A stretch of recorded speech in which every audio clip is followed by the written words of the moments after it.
Dalawa ang patay matapos pagbabarili ng dalawang nakamotorsiklo sa Barangay Hagonoy sa Taguig City. May live report si Ivan Mayrina. Ivan? Susan, nakabulagta, duguan at wala ng buhay si Razolino Prudencio, 55 taong gulang, nang aming abutan sa Talipapa sa Barangay Hagonoy sa Taguig City. Ilang metro mula naman sa kanya ang kasamang si Emerita Ramos, 60 taong gulang, nasa parehong kalunos-lunos din na sitwasyon. Bago mag-alas 10 ng umaga, magkasunod silang itinumba ng isang gunman habang namimili ng isda. Sa paghalungkat ng pulisya sa mga gamit ng mga biktima, napagalamang sangkot sila sa demandahang may kinalaman sa lupa. Complainant din sila sa Commission on Human Rights sa kaugnay din ng isang property na pinagtatalo ng lupa.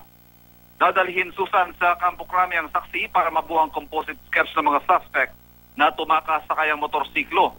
Wala raw suot na helmet ang dalawa nang sila ay tumakas. Titignan din ang CCTV sa lugar para sa pagkakakilanlan sa mga suspect. Susan.